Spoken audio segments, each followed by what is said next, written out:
মক্কার বাজারে আবু বকর সিদ্দিক রাদিয়াল্লাহু তাআলা ব্যবসার জন্য একটা দোকান দিয়েছিলেন। আবু বকর সিদ্দিক রাদিয়াল্লাহু তাআলা ওই ব্যবসার জন্য দোকানের মধ্যে সময় বিলীন করতে হয়। ভাইরা যারা ব্যবসা করে, যাদের দোকান আছে, আমি আপনাদের কাছে প্রশ্ন করে জানতে চাই, দোকানের জন্য ব্যবসার কাজে সময় বিলীন করতে হয় না হয় না? আরো জোরে আল্লাহর নবী বিশ্ব রাহমাতুল লিল আলামিন বলেন, হে আবু বকর, ইসলামের কাজে, তাওহীদের দাওয়াতের কাজে আমি নবীর সাথে তোমাকে দাওয়াতের কাজ করতে হবে, ইসলামের কাজ করতে হবে। আল্লাহর নবী বলে, আবু বকর, তোমার যে দোকান আছে, দোকানের মধ্যে 12 ঘন্টা সময়ের মধ্যে তুমি 3 ঘন্টা সময় ইসলামের কাজে ব্যয় করতে হবে। বাকি 9 ঘন্টা সময় তুমি ব্যবসার কাজে দোকানে ব্যয় করবা, আর 3 ঘন্টা সময় আমি নবীর সাথে ইসলামের কাজে বিলীন করতে হবে। আল্লাহর পয়গম্বরের সাহাবী আবু বকর সিদ্দিক রাদিয়াল্লাহু তাআলা এবার ব্যবসার কাজের জন্য 9 ঘন্টা সময় অতিবাহিত করে দেয়, আর ইসলামের দাওয়াতের কাজে বাকি 3 ঘন্টা সময় নবীজির সাথে কাটায়া দেওয়া শুরু করে দিয়েছে। এমনিতে আবু বকর সিদ্দিক রাদিয়াল্লাহু তাআলা কিছুদিন অতিবাহিত হয়ে যাওয়ার পরে আল্লাহর নবীর কাছে এসে লক্ষ্য করে বলে, ইয়া রাসূলুল্লাহ, ইয়া হাবিবাল্লাহ, ওগো নবীজি, আমি ইসলামের জন্য দাওয়াতের জন্য আপনার সাথে যে 3 ঘন্টা সময় আমি অতিবাহিত করলাম, ওগো নবীজি, আমি আবু বকরের কাছে মনে হয় ওই 3 ঘন্টা সময়ে ইসলামের কাজ সম্পাদন হয় না। আল্লাহু আকবার। ওগো নবীজি, এই 3 ঘন্টা সময়ের মধ্যে আমি আবু বকর ইসলামের কাজে জন্য যে সময় বিলীন করলাম, ওগো নবীজি, এই 3 ঘন্টা সময়ের মধ্যে ইসলামের কাজ সম্পাদন হয় না। নবী গো,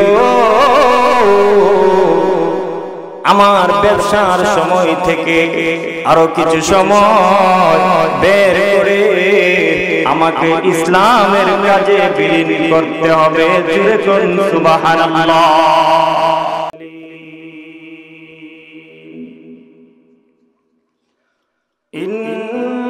ইন্নাল্লাহা ওয়া মালাইকাতাহু ইউসাল্লুনা আলান নবী ইয়া আইয়ুহাল্লাযীনা আমানু সাল্লু আলাইহি ওয়া সাল্লিমু তাসলিমা।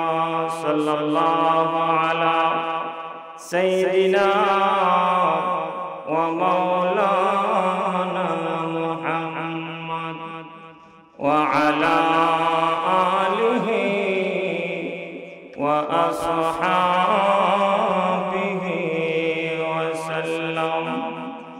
বালাগাল উলা বিকামালিহি কাশাফাত দুজা বিজামালিহি হাসনাত জামিউ খিসালিহি সাল্লু আলাইহি ওয়া আলিহি।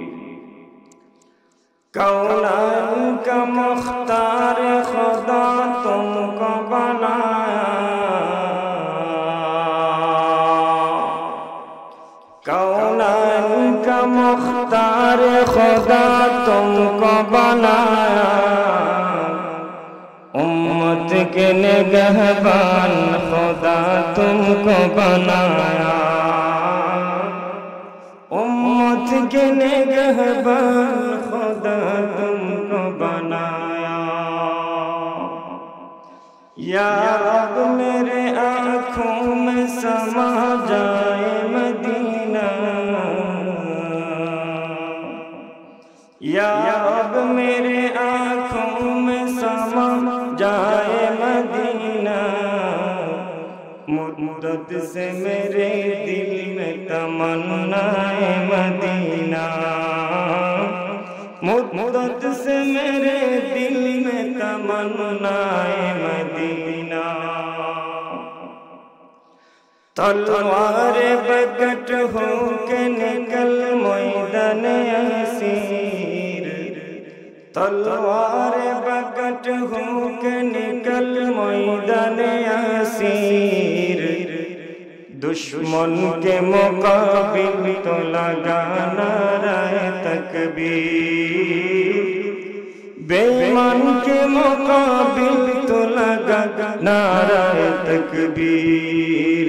ला इलाहा इल्लल्लाह जुर ला इलाहा,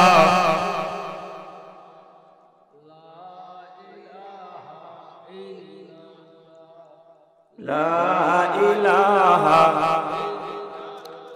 जुर ला इलाहा, जुर ला इलाहा, जुर ला इलाहा। आकाशेर मालिक जे अल्लाह, जमीनेर मालिक से अल्लाह। ला इलाहा जुर ला इलाहा, ला इलाहा, ला इलाहा इल्लल्लाह मुहम्मदुर रसूलुल्लाह। আল ইখওয়ান যুব সংঘ কীর্তিরাজনপুর গাংছর দক্ষিণ পাড়া দোহালিয়া বাজার দ্বারা সুনামগঞ্জের উদ্যোগে পঞ্চম বার্ষিক তাফসীরুল কোরআন মাহফিলের বর্তমান অধিবেশনের শ্রদ্ধাভাজন সভাপতি সাহেব, দূর দূরান্ত থেকে আগত জাতির কর্ণধার, জাতির শ্রেষ্ঠ সন্তান হযরত উলামায়ে কেরাম, মুরব্বিয়ানে আযম, বিভিন্ন প্রতিষ্ঠান থেকে আগত তলবুল ইলম ছাত্র ভাইরা, পর্দার আড়াল থেকে আলোচনা শুনছেন শ্রদ্ধেয় মা ও বোন। সর্বপ্রথম মহান রব্বে করিমের দরবারে অসংখ্য অগণিত শুকর আদায় করছি, যিনি অত্যন্ত দয়া করে, মেহেরবানি করে, যাচাই করে, বাছাই করে, মায়া করে, পছন্দ করে, ভালোবেসে এমন মুবারক মাহফিলে, জান্নাতের টুকরা বাগানে আসার, বসার, দিনী কথাবার্তা বলার এবং শোনার তৌফিক যেই মালিক দান করেছেন, সেই মালিকের দরবারে প্রাণ খুলে কালিমাতুশ শুকর আদায় করি। সবাই জোরে জোরে পড়ি আলহামদুলিল্লাহ। মুহতারাম হাজিরিন কেরাম,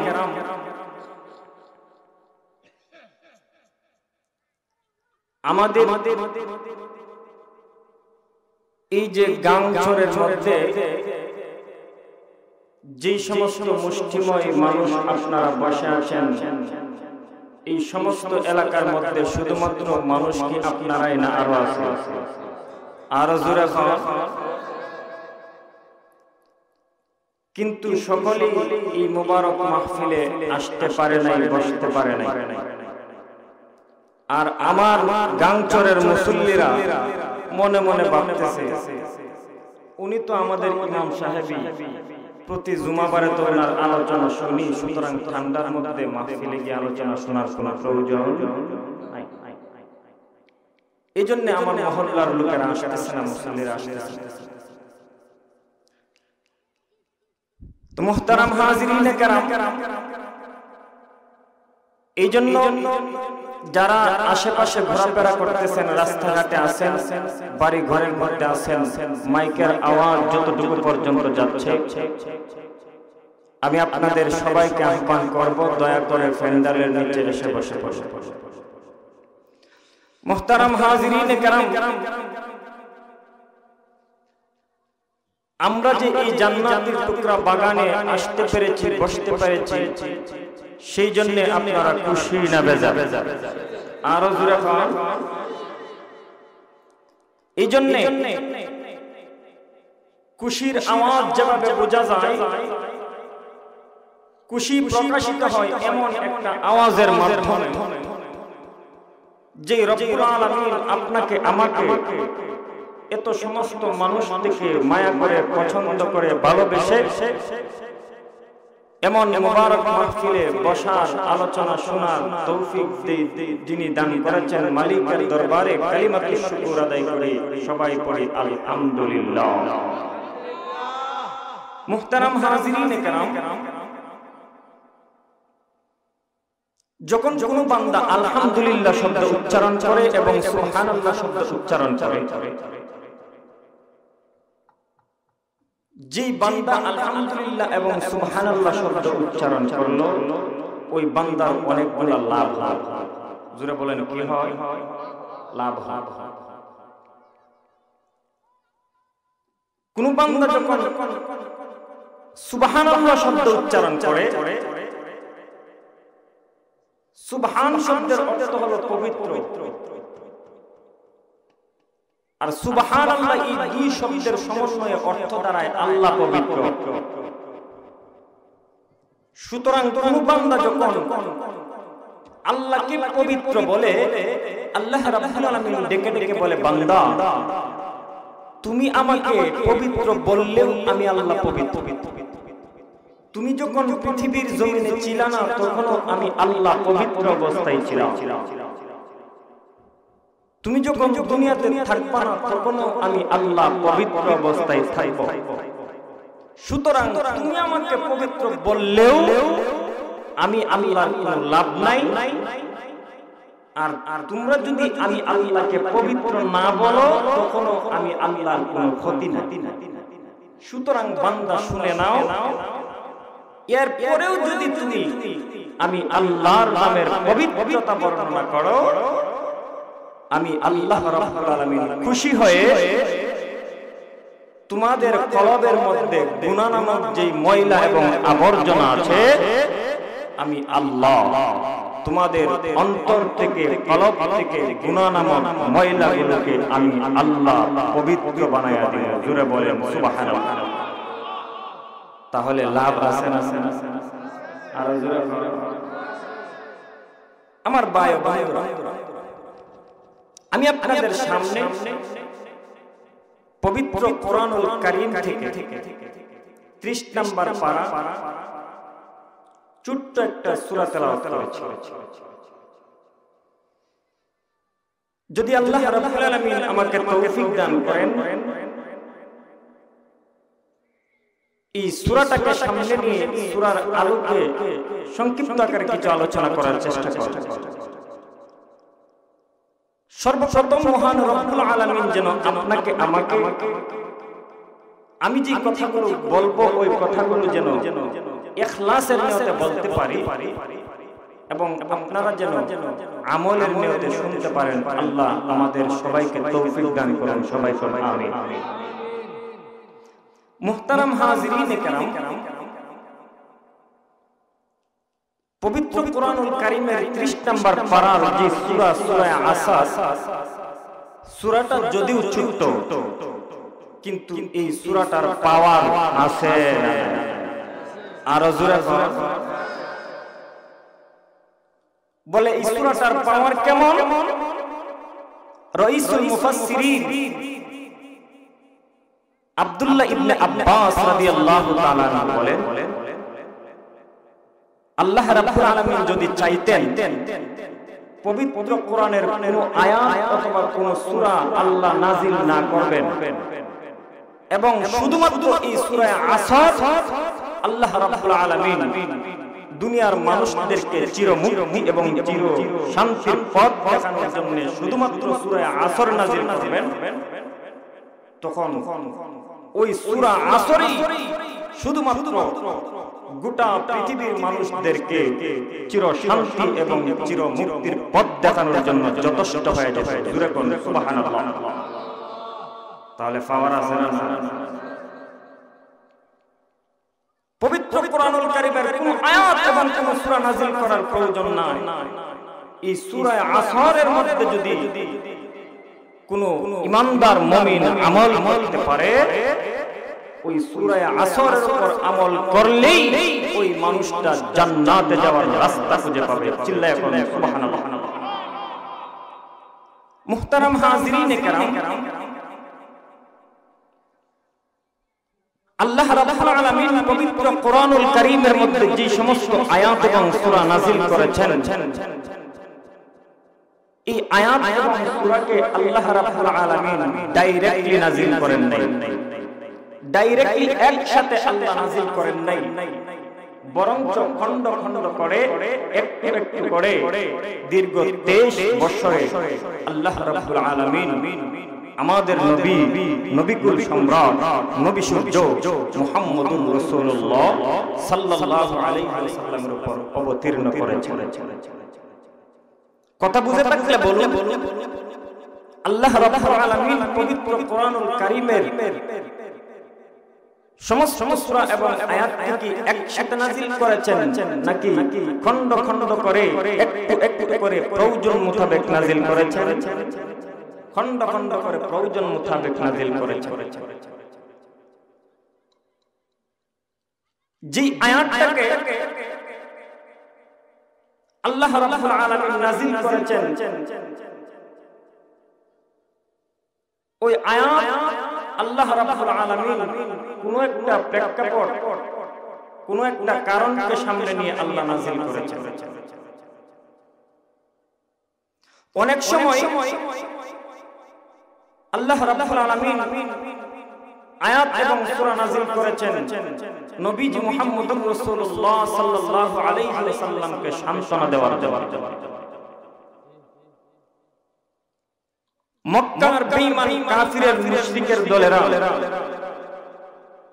নবীজি মুহাম্মদুর রাসূলুল্লাহ সাল্লাল্লাহু আলাইহি ওয়াসাল্লামকে অনেক সময় গালি দিয়েছে, কটু কথা বলেছে, যার কারণে নবীজির মনটা ছোট হয়ে গেছে। আল্লাহ রাব্বুল আলামিন নবীজির মনটাকে প্রফুল্ল করার জন্য, খুশি করার জন্য অনেক জায়গায় আল্লাহ আয়াত এবং সূরা নাযিল করেছেন।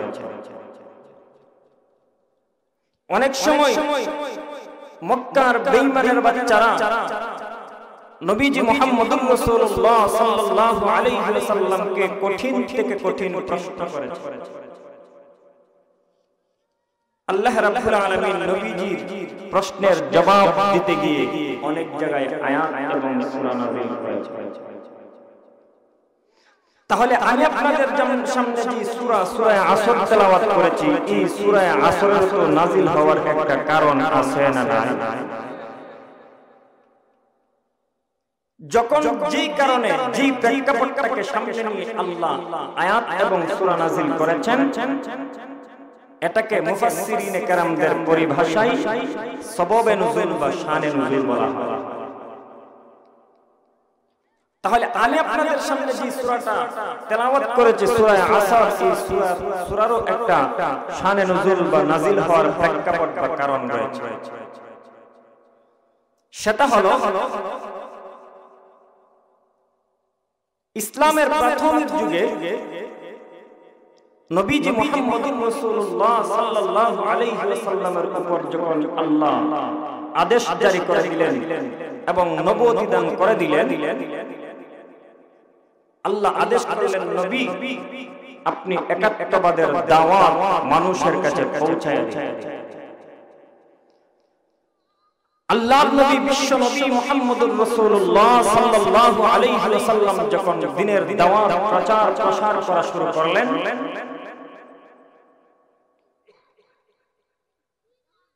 আল্লাহ আল্লাহর নবী মুহাম্মদুর রাসূলুল্লাহ সাল্লাল্লাহু আলাইহি ওয়াসাল্লাম দাওয়াতের কাজ প্রসার করা শুরু করে দিয়ে নবীজি হযরত আবু বকর সিদ্দিক রাদিয়াল্লাহু তাআলা আনহুর কাছে ইসলামের দাওয়াত নিয়ে গেলেন। জোরে বলেন সুবহানাল্লাহ।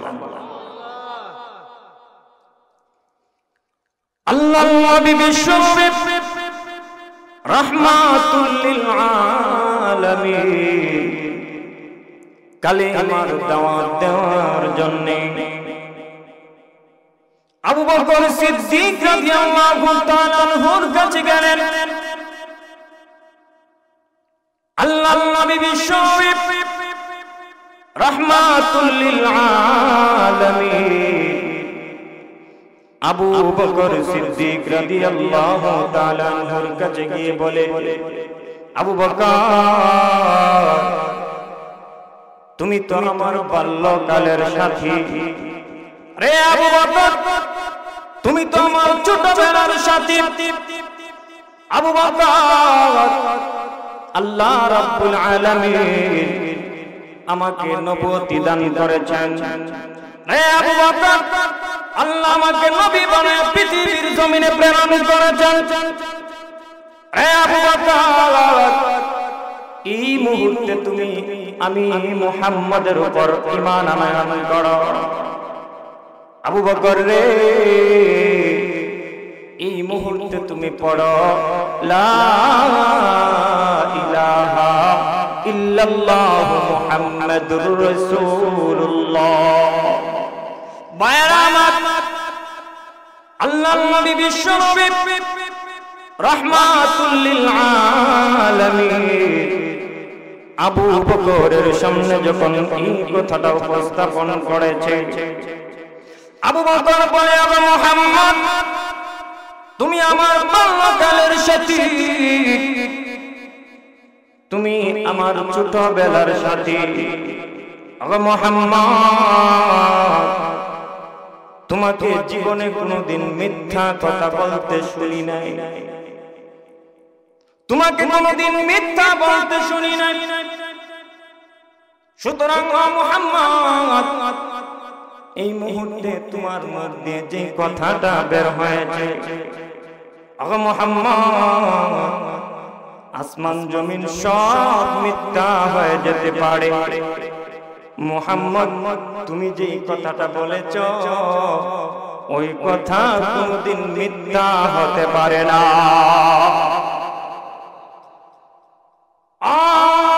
মুহাম্মদ, তুমি যে কথা বলেছ সমস্ত কিছু মিথ্যা হয়ে যেতে পারে, কিন্তু আমি আবু বকর বিশ্বাস করে নিলাম তোমার কথা কোনদিন মিথ্যা হতে পারে না। আগে মুহাম্মদ, এই মুহূর্তে আমাকে পড়ায়া দাও লা ইলাহা ইল্লাল্লাহু মুহাম্মাদুর রাসূলুল্লাহ।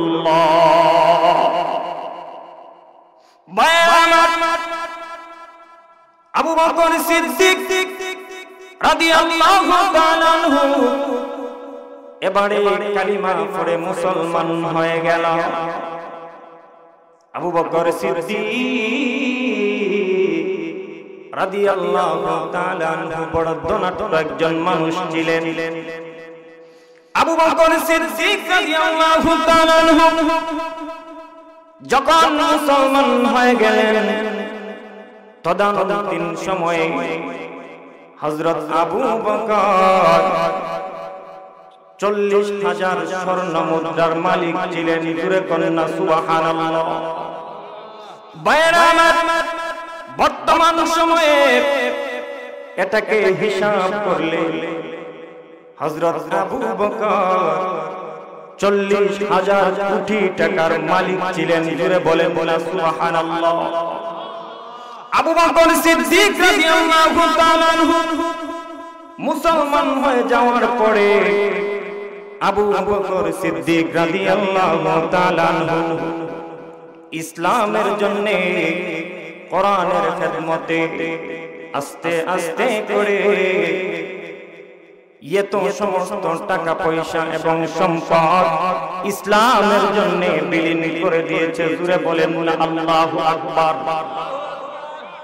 আবু বকর সিদ্দিক রাদিয়াল্লাহু তাআলা আনহু যখন মুসলমান হয়ে গেলেন, আল্লাহর নবী বিশ্ব নবী মুহাম্মদুর রাসূলুল্লাহ সাল্লাল্লাহু আলাইহি ওয়াসাল্লাম আবু বকরকে লক্ষ্য করে বলে, আবু বকর রে,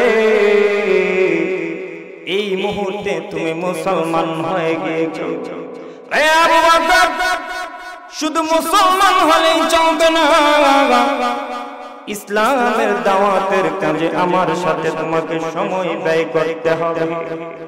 আমার ভাইরা, আবু বকর সিদ্দিক রাদিয়াল্লাহু তাআলা আনহুর একটা দোকান ছিল মক্কার বাজারে।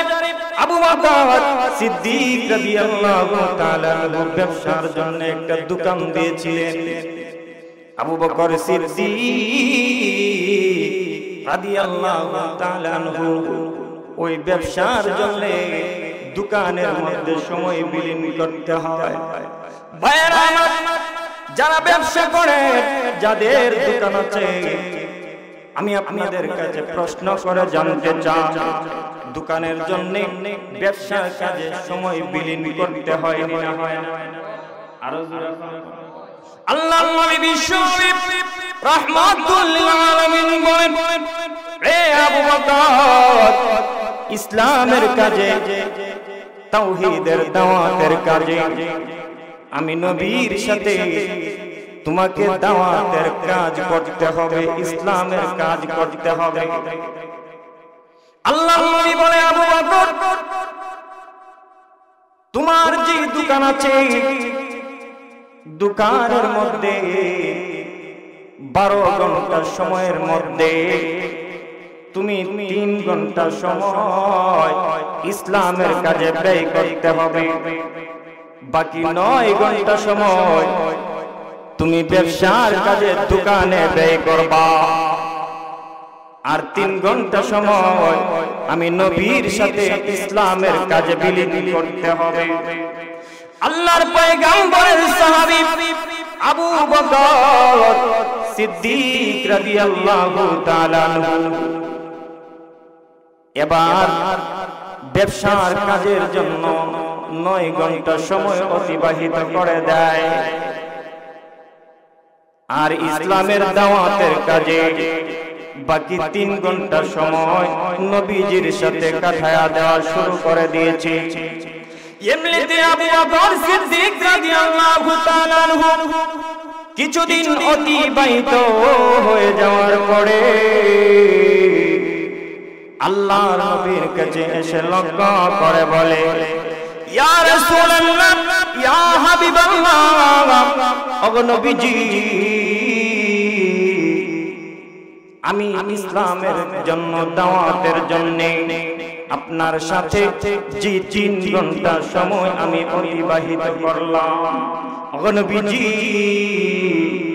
আমি আবু বকরের কাছে মনে হয় ওই 3 ঘন্টা সময়ে ইসলামের কাজ সম্পাদন হয় না। আল্লাহু আকবার। ওগো নবীজি, এই 3 ঘন্টা সময়ের মধ্যে আমি আবু বকর ইসলামের কাজের জন্য যে সময় বিলীন করলাম, ওগো নবীজি, এই 3 ঘন্টা সময়ের মধ্যে ইসলামের কাজ সম্পাদন হয় না। নবী গো, আমার ব্যবসার সময় থেকে আরো কিছু সময় বের করে আমাকে ইসলামের কাজে বিলীন করতে হবে। জোরে করুন সুবহানাল্লাহ। ওগো নবীজি, যে 3 ঘন্টা সময় ইসলামের দাওয়াতের কাজে ব্যয় করার জন্য আপনি বলতেছেন, আমি তো 3 ঘন্টা সময় ইসলামের জন্য, ইসলামের দাওয়াতের জন্য বিলীন করতেছি গো নবী, কিন্তু আমি আবু বকরের তৃপ্তি মিটতেছে না, আমার মনে হয় আরো কিছু সময় বের করে আমি ইসলামের জন্য বিলীন করলে আমি আবু বকরের মনে শান্তি পাবো, তৃপ্তি পাবো। জোরে বলুন সুবহানাল্লাহ। ভাইরা আমার, সাহাবায়ে কেরাম কেন সম্মানিত হয়েছেন? আমরা আমাদের ব্যবসার জন্য, আমাদের পারিবারিক কাজের জন্য ইসলামের কাজে সময় বিলীন করতে পারি না। জোরে বলেন ঠিক কিনা? আর আবু বকর সিদ্দিক রাদিয়াল্লাহু তাআলা ইসলামের জন্য ব্যবসার কাজে সময় বিলীন করতে পারে না। ভাইরা আমার, আমাদের কাছে যদি এসে বলে আমাদের সাথে চলে দাওয়াতে তাবলীগের সাথে সময় লাগাবে, 3টা দিন দাওয়াতে তাবলীগে চলে যাবে, এমনিতেই অনেক জ্বর বের হয়ে আসে, এখন তো কেত লাগানোর সময়, ঠিক কিনা? এই মুহূর্তে যদি আমি 3 দিনের জন্য বের হয়ে যাই, আমার কৃষিকাজ সম্পাদন হবে না,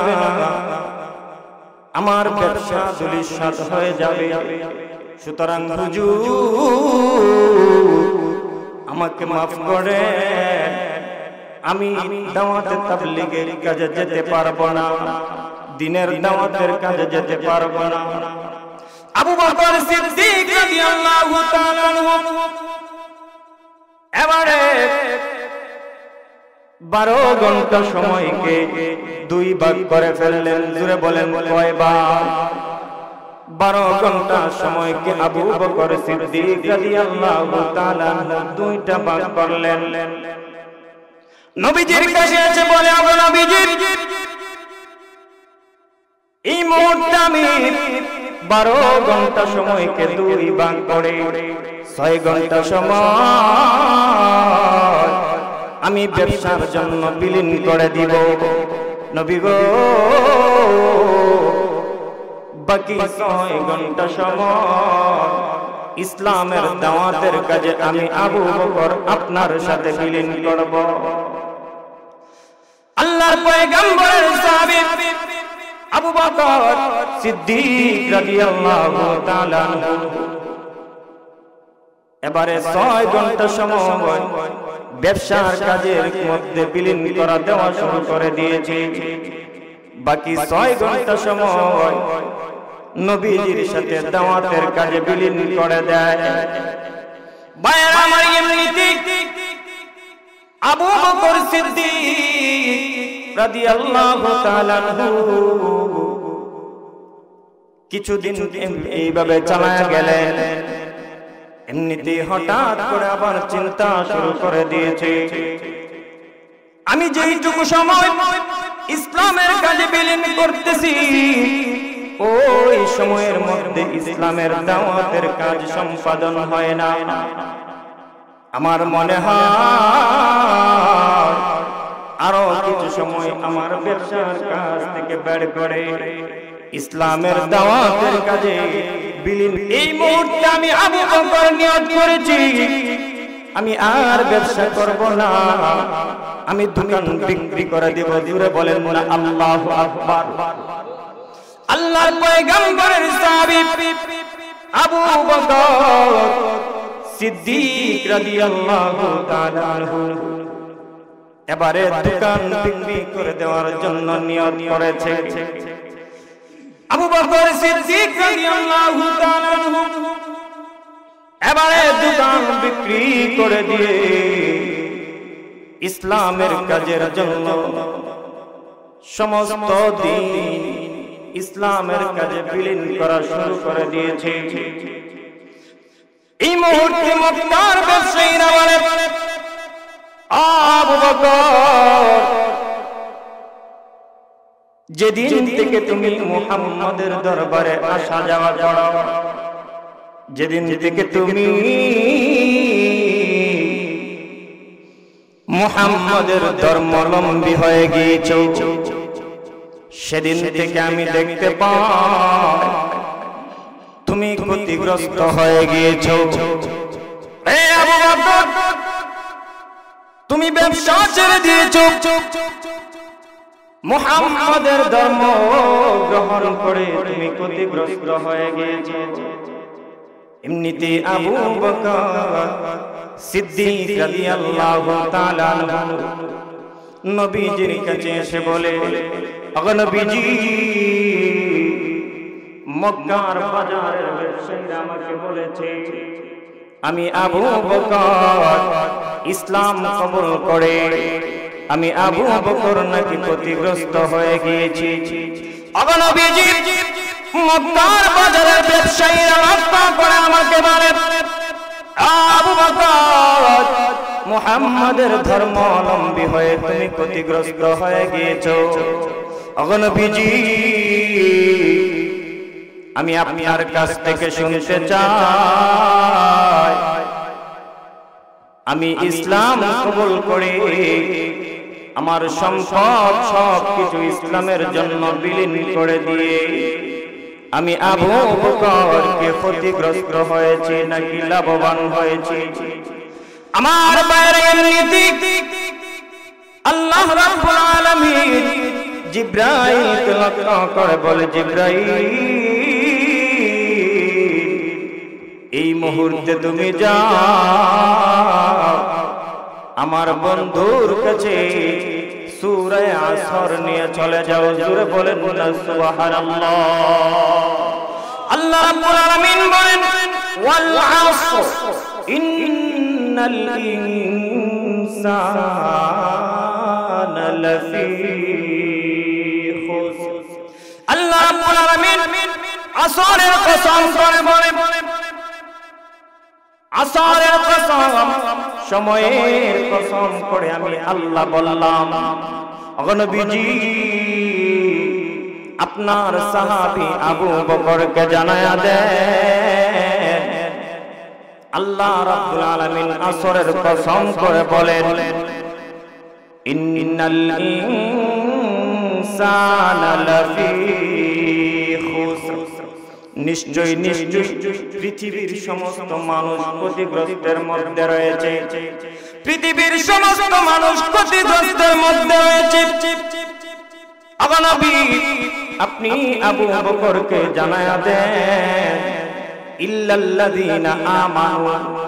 আল্লাহ রাব্বুল আলামিন হরফে ইস্তিসনা ব্যবহার করে বলে, আবু বকর, আল্লাহ জানায় দিয়েছে সমস্ত মানুষ ক্ষতিগ্রস্তের মধ্যে রয়েছে, কিন্তু আবু বকর